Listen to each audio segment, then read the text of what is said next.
just like this. I don't break, I was built for this. Stay still. When it all falls down, I don't bang. Welcome back, everyone. Appreciate all the responses from the last video. Today we're going to go over a couple things. I think the first thing we're going to go over, and I'm going to try and do this every video, well, I'll try and do it pretty frequently, is go over a common misconception. That'll be the first thing we go over, and then I want to go through our weapon safety. We used to call it in the Marine Corps a ditty that will teach you weapon safety, and I'll go through that. And then I also want to go over purposes. I know I kind of touched on that slightly on the last video.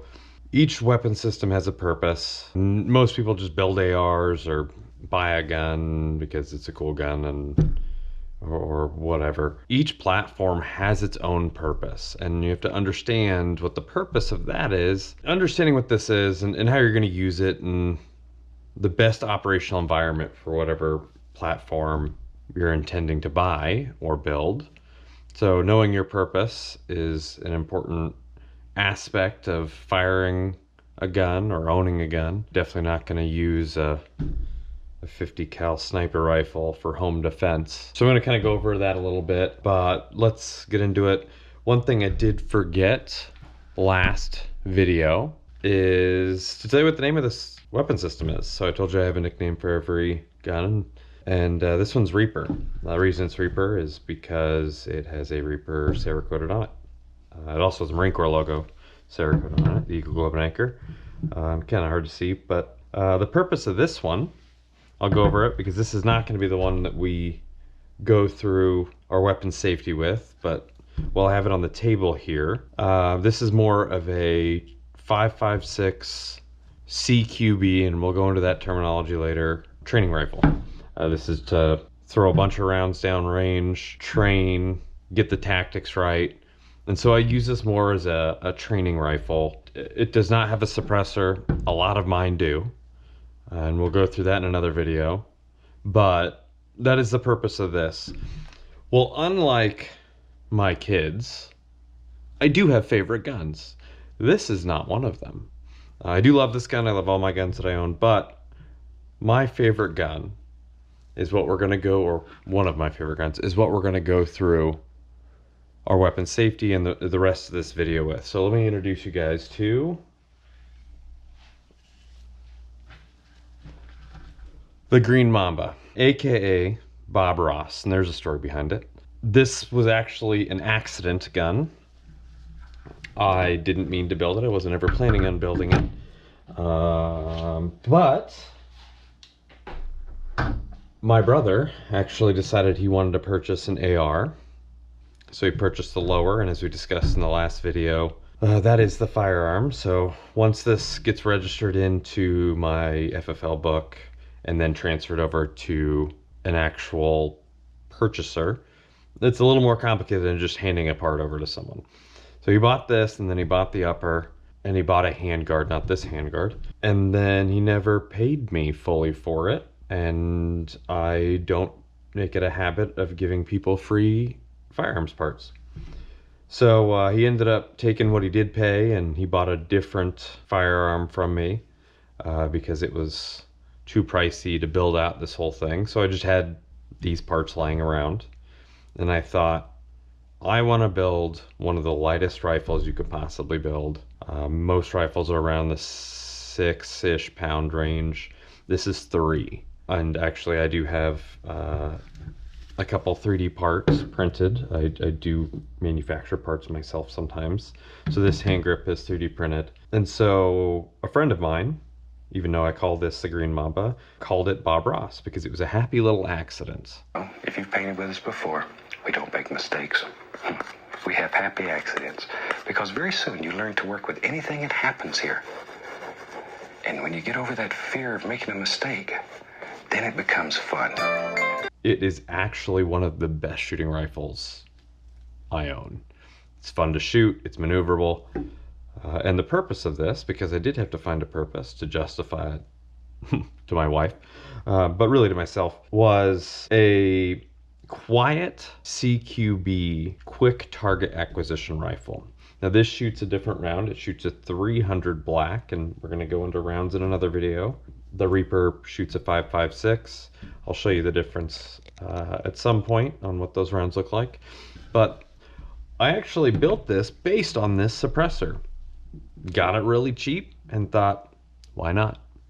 So this is probably my favorite weapon, at least at the moment, until I build something different, and then that'll be my favorite probably. But this is a Green Mamba, and we will get into a common misconception here. We went over semi-auto versus single shot last video. This is a semi-automatic rifle. To throw a wrench in the whole structure of last video, you can see, well, first safe, and then it shoots one round for one trigger pull. But what this also has in it is what's called an FRT, a forced reset trigger. And how that works is you fire a round, and again, before we do pull any triggers or get too crazy, make sure it's clear. It is. So one trigger pull, and as it comes back and cycles using the gas system, and we'll go deep into that in another video, it cycles back and it actually resets it. And so by the time it reseats around, it's already reset the trigger, and it forces me to pull the trigger again. The concept's kind of hard to visualize.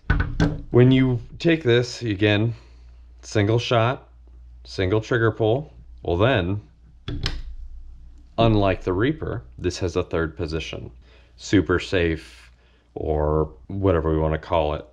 It is not a fully automatic weapon, but it does shoot like this. And as you could see, it looks fully automatic, but that is still one bullet or one round per one trigger pull. It just, every time it cycles, it force resets the trigger and takes a rapid shot immediately. Now, the misconception we're going to go into, whether this was a fully automatic weapon or using a force reset trigger at the rate of fire, as you guys just saw, there are some advantages and disadvantages to that. So the misconception is a fully automatic weapon helps you. There's a purpose for why the military uses and why you constantly see on movies and TV fully automatic weapons. And that purpose is suppressive fire. And so this is probably one of the only firearms that I own that has kicked my ass. I have shot fully automatic in the military. It is not something that is a go-to. One shot per one trigger pull means you're accurate. You're able to do breathing control, trigger control, line up your shot, and do controlled shots into a target. And we'll go into all the details of things like that. Your group is smaller. The minute you start putting more than one round at a rapid rate, you lose that accuracy. So when you see things like, oh, we don't want them to have fully automatic weapons because they can rapidly kill people. Sure, if they're lucky, I guess it's the term we're gonna put it. Or if they're, if the round just happens to hit someone, but they're not taking accurate shots. It is suppressive fire. And you would use that in a situation where you have a team, and that team is taking controlled, dialed in shots, and they need to maneuver. So if you're maneuvering forward or backwards or side to side to get a better position to get sighted in on a target, you would have someone on your team provide suppressive fire. And what that does is that distracts, basically, whether that be an enemy or whatever. It distracts the thing that you guys are focused on and the target for your team to look at that suppressive fire as the biggest threat. And so they're gonna get cover. They're gonna try and avoid getting hit by just mass amounts of bullets coming down range at them. So the other team member that is not doing the suppressive fire has that open opportunity to go get better cover, to go get a better shooting position. And so that's literally the purpose of automatic weapons. There are off nominal cases that doesn't apply, but for the most part, that's why you'd have a fully automatic weapon. You would put a FRT or a force reset trigger to build a weapon system that can get pretty close to the rate of fire of a fully automatic to do suppressive fire. Or option B, which is why I did it, because I can. And it's fun. The other downside that I think may be underrated is ammo is expensive. So this shoots 300 black, and it takes me, as you saw in the previous clip, that was 10 rounds, and it took maybe a second or two. I mean, that's probably $26 in 3 seconds at most. So you're not going to really want to shoot rapidly without actually hitting targets or whatever the purpose of your shooting day is, whether it be target practice, hunting, whatever. You're not going to want to waste the money.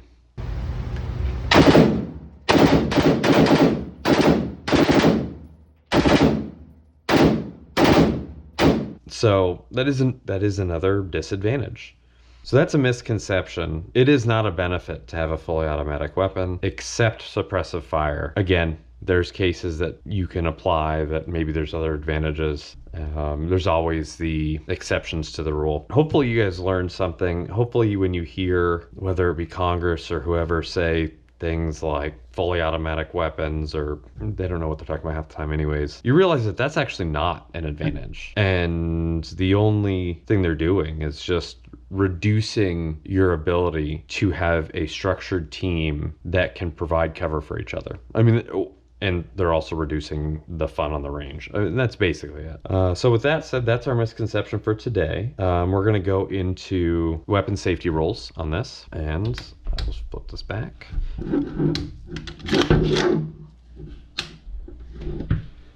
We'll go into weapon safety rules. We'll go over the Ditty. There's a bunch of versions of it, and we'll go through some of that. But let's hop into it. So let's get into the weapon safety. Now again, tons of different versions of this. I know the Army has one, civilian land has one, but I'm going to teach the Marine Corps version. To learn weapon safety, you need to know 4 things. Treat, never, keep, keep. If you remember that, and I'm going to go into each one of them, it is almost impossible for there to be a negligent discharge, or ND, or accidentally shooting yourself or someone else. So whenever you handle a firearm, whether that be at a gun store, someone hands it to you on the range, you're shooting with a buddy, it's your first time shooting, if you just remember these 4 things, treat, never, keep, keep. There's a 5th one, but we'll go into that later. I mean, you are set up for success. So we'll go over the first one. Treat. Treat every weapon as if it were loaded. That's that monster, that's that problem, baby. When you get it, it gon' drive you crazy. We're riding violence, entertain it. Bitch, I told you that on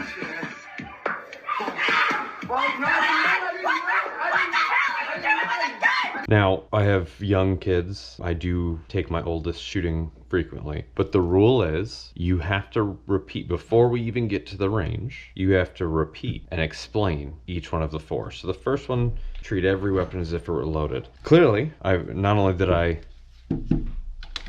check to make sure it wasn't loaded earlier, there is no magazine inserted. There's weapons conditions, and we're going to go over that too. You can see this is not loaded. That doesn't matter. When you pick this up, or any firearm up, if you treat it as if it were a loaded firearm and not pointed at something or whatever, just following that rule alone prevent you from shooting at things you do not intend. So that would be treat. The second weapon safety rule, never. Never point a weapon at anything you do not intend to shoot. Pieces. Your pieces. My gun. Oh. Anyway, I started blasting. Bang! Wow. Bang! Well, I don't see so good, so I missed. Then they ran away. I ran after them. Okay. Bang! Tried to shoot them in the back. But I don't want so good either. Anyway, you guys all think I'm a hero, and I'll accept that responsibility. So when you'll hear muzzle discipline, and that's know where your muzzle, as we discussed, this is where your muzzle is, this is where your barrel is. Don't point this at anything you're not willing to destroy or kill. So when you pick up a firearm at a gun store, again, or whatever, you're not going to sit there and swing it towards the cashier or person helping you. You're not going to sit there and, as you're holding it, you point it in a safe direction. Typically, if I'm at a store, I'll point at the ground. Depending on what's around me. Sometimes I will point it at the ceiling. It just depends. But pointing at the ceiling means I've got a what's called flagging, and that's when when the end of your barrel crosses the plane of something it shouldn't. You flagged a person, you flagged an area that you do not intend to shoot. And so I avoid flagging at all costs, get that muzzle in a direction you want it pointed as quickly as possible with minimal to no flagging of anything. When you're picking it up, and you'll see this rule at the ranges a lot, you have to have your muzzle pointed downrange, even when you're taking it out of its case. So if you combine those first two rules, treat it as if you were loaded, or if it were loaded, and never point at anything you not intend to shoot, you've now doubled your chances of not having an accidental or negligent discharge, or hurting someone or yourself. And so when you pick it up, best practice, and we'll go over the next rule here in a minute, but you instantly point it to the ground. If you need to get it around something, you go under and you flip it around to a safe direction that you want to point. So those are the first two. The third one, so treat, never, keep. So keep your finger straight and on the trigger till you're ready to fire. My duty, Sheriff. You and that itchy trigger finger of yours. Now, a good indication of someone who's been in the military or someone with weapons training is when you see them holding something in a picture, on the news, in a movie, you will see them hold it like this. And that is a great indication that someone has had weapons training. It is now just a forced habit. When I pick up a firearm, I hold it like this. Very rarely do I ever do this. I don't pick it up like this. I don't pick it up like this. I pick it up like this every time, no matter what weapon system I'm picking up. And that's because I over-exaggerate where my finger's going to prove to whoever's around me and myself that there is no possible way this is going to fire, because there's nothing touching this trigger. You combine that with the first rule, treat every weapon as if they're loaded. Clearly it's not loaded. Clearly my finger's not on the trigger. It cannot fire. So we went over treat, never, keep. There you have three right there in your toolbox. If you do any one of those, your chances of, again, a negligent discharge or hurting yourself or someone else is pretty low. But if you do all three of them, it's near impossible. Please no one go out there and try and prove me wrong. If you are applying just the three, you're good. But the fourth one, treat, never, keep, keep. So the other keep is keep your weapon on safe until you intend to fire. Barrier garden, roll your palms together. So both your hands are going to sit on the left-hand side of the pistol. You're going to lock out both your arms. You're going to push with your right, pull with your left. Focus on that front sight tip. Now, if you want on this 44 Magnum, you can shoot it single action. That's like scissors pull. Did you mean to do that? Yeah. Again, this is the safety. We went over that in our last video. If this never goes through like that, can't fire. There's not a thing you can do to fire the gun if it is unsafe. If you're not anywhere near the trigger with your finger and it's unsafe, definitely it's not shooting. That's our last safety rule of the four. So you have treat your weapon as if it were loaded. Never point a weapon at anything you not intend to shoot. Keep your finger straight and off the trigger till you're ready to fire. And then keep your weapon on safe until you intend to fire. Now, one of the habits you should get into, especially if you start shooting more frequently, or if you already do shoot frequently and you're not already in this habit, other than when you pick up this firearm and you already see that it is a habit of mine to do this, you should get used to when you pick up the rifle to aim, you go here. As soon as you drop it to not, you flip it back. It is literally second nature for myself, and I know many others who shoot, that as you articulate the firearm into a target acquisition, down to a low ready or even a high ready, and we'll go over those in other videos, this should just be second nature. Matter of fact, this is actually why I wear gloves most of the time, because sometimes it wears on your finger. I also do it because I like these gloves. They're comfortable. But that should be a habit you get into. These safety rules apply to every firearm, not just this one, not just ARs. There are firearms that don't have safeties, and if that's the case, then you apply the other three and you go from there. Or the fifth weapon safety rule, that it's more of an unspoken rule. Sometimes you'll hear it, sometimes you won't. It's know your target and what lies beyond. Let's see what's out there. Engage. And the intent of that one is you are responsible for every round that gets fired out of the weapon system you own. If you're shooting a target, you need to know what is behind that target, because some rounds, if you're shooting steel, if you're shooting paper, if you're shooting cardboard, whatever, they'll not have enough energy to continue going. Other rounds will have a significant amount of energy to continue going. And so if you don't know what is beyond your target, you could potentially hurt someone or damage property. Now, the combat scenario for that rule, when I was overseas, there are not just combatants that you're firing at. There could be potentially innocent civilians. Know where you're shooting, know what you're aiming at, and consistent practice with your weapon system of choice will reduce the risk of hitting things you do not intend to hit. When you've exercised all those safety rules, you're pointing down range at something you want to shoot, you're ready to shoot, your weapon is off safe. Without training, you could still miss that target. Without practice, you could be off and you can hurt someone. You can damage some property you were not intending to damage. So know your target and what lies beyond. Don't just apply to this AR or any AR. It actually applies to pistols as well. So I introduce you to this weapon system here. This is a SIG 320 M18. This is what the Marine Corps gets issued. It's got a red dot, flashlight, it's threaded for a suppressor. All same apply. Trees if you're loaded. You saw as I'm holding it, I'm still holding it with my finger off the trigger. But we're gonna check to make sure it's not. It is not loaded, but we're still treating it as if it were loaded. You see I'm constantly pointing it in a direction that's safe. If this was loaded and fires, it's not gonna go into my house. It's not gonna go into my neighbor's house. It's not gonna go into the street. It's gonna go straight into the ground, keeping it in a safe direction. So I've treated it as if we're loaded, not pointing at anything I'm not intending to shoot. I'm not intending to shoot at all right now. That would be a big problem for me and probably my neighbors at the moment. And my fingers straighten off the trigger. There are 320s that do not have a safety. This one does. And when I go up to fire, my hand puts that safety down. You can see it's right here. When I bring it down, you hear the click. That's me pushing it up. And this has an ambidextrous safety, and we'll go into that kind of thing later. But so works for pistols as well.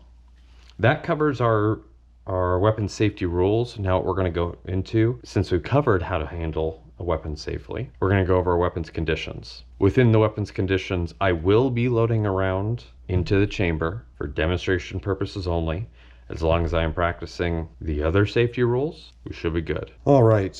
Now that we've learned our 4 with added bonus weapons safety rules, we'll go over weapons conditions. What a weapons condition is kind of self-explanatory. It's the condition your weapon is in. With respect to rounds and ammunition, we use it in the military. It's a lot easier to say, hey, make a condition 4 weapon or make a condition 1 weapon than explain, hey, load a round in, get ready to fire. So we use weapons conditions. All right, as this weapon system sits here, you see that there's no magazine, and again, there's no round in chamber. So our first weapon condition, condition 4, no round in chamber, no magazine inserted, and that would be your safest condition. It's what you should store your firearm. It's in, especially if you have kids. It is the configuration you usually should take it to the range. So condition 4, then it's just going to go up 3, 2, 1, and so we go over from weapons condition 4 to weapons condition 3. Now, here's the magazine. It does have rounds in it. These are 300 black, subsonic. We'll go over that at some point. And so, condition 3, magazine inserted, still no round in chamber, weapon on safe. And you can see, weapon is on safe. This is your condition 3. You're ready, but not as ready as you could be. You still have to rack a round back. You know, this is getting ready to deploy, troop deployment type condition. When you're overseas, you're at a bare minimum in condition 3, especially when you work outside the wire. Usually you're in condition 1, but you would never be in condition 4. Otherwise, you know, seconds matter, especially in those kind of situations. So condition 3, magazine inserted, no round in chamber, bolt forward, and you can see the bolt is forward, and weapon on safe. Condition 4, no magazine inserted,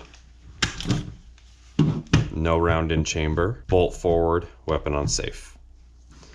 So condition 2 doesn't apply to ARs. It actually applies to things like revolvers and stuff like that. So we won't go into a condition 2, but condition 1. Condition 1, you have magazine inserted. We now have a round in chamber, and you can check by, you can see there's a round in the chamber. Bolt forward, weapon on safe. Now, I would not recommend, unless you are prepared to fire, ever having your weapon in condition 1. There is so many things that can go wrong. Again, if you practice your weapon safety rules, highly unlikely, but why risk it, especially in your home? If you're using it for home defense, if you're using it to carry for self-protection, or you have a pistol for self-protection, condition 1 for sure. Make sure it's out of reach from others.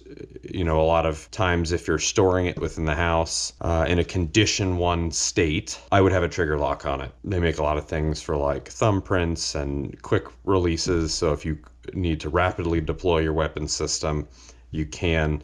But if this is not your primary used weapon system, especially for home defense, I wouldn't keep them in condition 1. Those are the weapons conditions. Condition 1, round in chamber, magazine inserted, bolt forward, weapon on safe. Condition 3, you would have